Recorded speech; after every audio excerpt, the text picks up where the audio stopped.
Hello everybody, my name is Wilder, and it finally happened. The Pokemon Diamond and Pearl remakes are finally here. They were announced at the recent Pokemon Presents livestream, and I couldn't be more excited. The games were announced under the names Pokemon Brilliant Diamond and Pokemon Shining Pearl. Pretty cool names, a little weird, I'm having trouble remembering Brilliant Diamond for some reason. But the big thing about these remakes are how they look. Now, let me tell you this, from the second I saw these games, I knew that people were going to be very divided on how they look.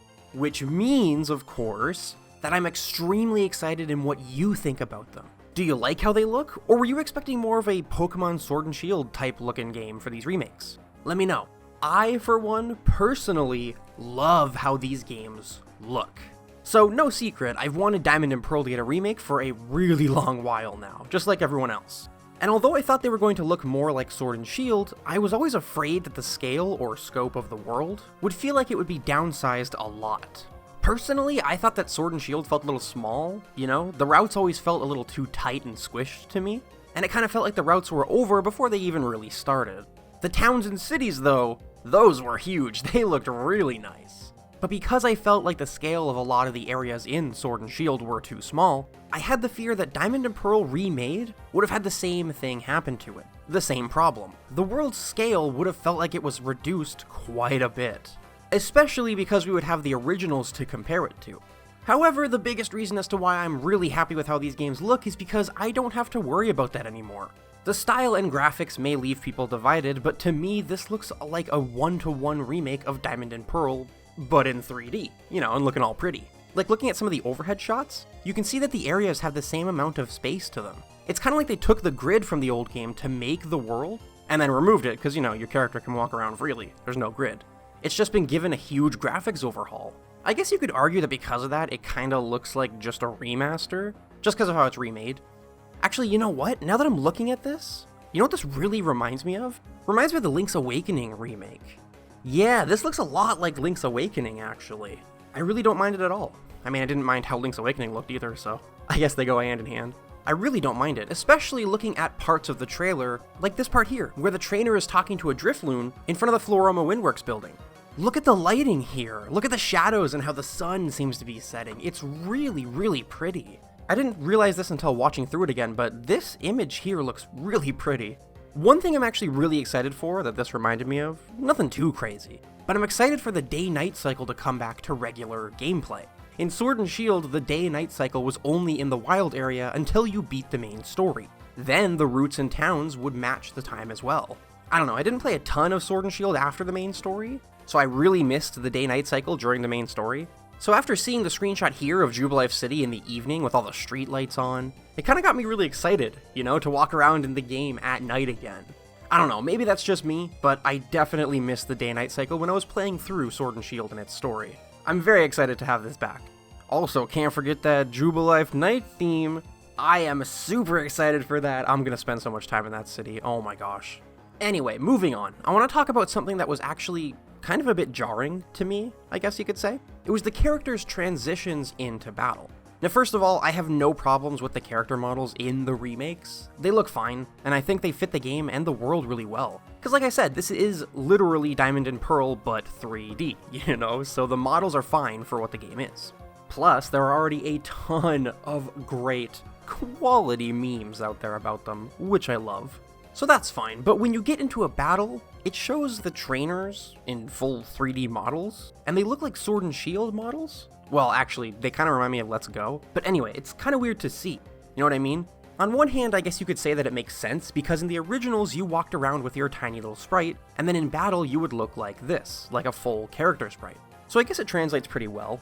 On the other hand, though, seeing Dawn's full 3D model in battle kinda makes me wish they would look like this for the entire game. But I'm happy with how it looks, and again, I'm happy that the scale of the world stayed true to the originals. That's what I cared about the most, to be honest.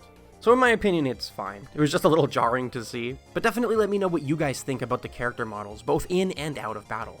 I'm really curious about that one. Alright, moving on though, we didn't get to see a ton of the game. The trailer wasn't very long, and it really only gave us a taste of how the game will look, and how it'll function. So there's a lot of questions that people have, myself included. But because these are remakes, and because they already look so true, I'm sure that if there was something you liked about Diamond and Pearl, or Platinum, then it'll be in these games as well. I'm really hoping that they keep everything and don't try to replace things with, new and improved mini-games or mechanics, because I want to go underground so badly. I want to make underground bases with people. I want to dig for items that I can use in the main game, and then I want to run around underground stealing everyone's flags from their bases. I mean, come on, I have so many nostalgic memories of just playing in the underground with my friends for hours. It was a ton of fun, and the base customization was cool too. I really hope it comes back and they don't touch it too much, because I don't really think there was anything wrong with it. And it's safe to say that so far throughout the series, that's been my favorite side mode Pokemon's ever made. I had so much fun in the underground. Although I don't really think I have to worry about them changing too much, because look at this screenshot from the trailer here.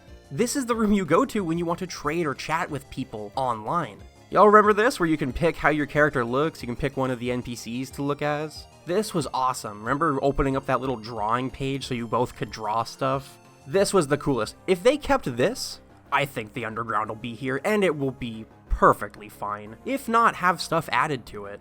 Like, if they kept this room, we're gonna get everything. That's what I'm thinking. But speaking of changes, though, a ton of people have already been talking about the fire type problem that Diamond and Pearl had when it came out. If you don't know, in Diamond and Pearl, the only fire types in the game that you could own before beating the Pokemon League was Chimchar, if you picked him as your starter, and Ponyta. That's it. Basically, if you don't want to pick Chimchar, and you don't really want Ponyta, then you were out of luck for a fire type. It was crazy. However, Pokemon Platinum fixed this problem a bit by adding a few Pokemon like Flareon, Houndoom, Magmar into the base game to catch before you get to the Pokemon League. It actually helped a ton, and I can only imagine that this is what they'll do for the remakes as well. Because I mean, it makes sense to do it. I know they wouldn't want to have the same fire type problems again, so I'm wondering if they're actually going to throw in a few more fire types this time around. Or, maybe just leave it at Platinum's inclusions. Either way, I think it'll be completely fine. I don't think this is something we need to worry about. But this is interesting because it also brings up the idea that these remakes are probably going to borrow a lot from Pokemon Platinum anyway, since it was the definitive edition of this generation, which will make these remakes the new definitive editions of this generation. I couldn't be more happy for that. Of course, they want these remakes to be the best they can be, so I'm sure we're going to see a lot of stuff from Platinum included, especially because there isn't a Platinum version that we're getting.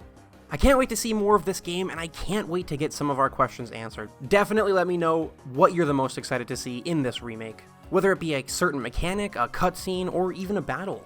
I can't wait to finally have my rematch with Cynthia. It's gonna be legendary. Anyway, that's gonna be it from me today. Don't forget to leave a like if you enjoyed this video. All links are down in the description, along with the names of my wonderful, amazing patrons. Thank you all so much for watching, and as always, I will see you in the next one.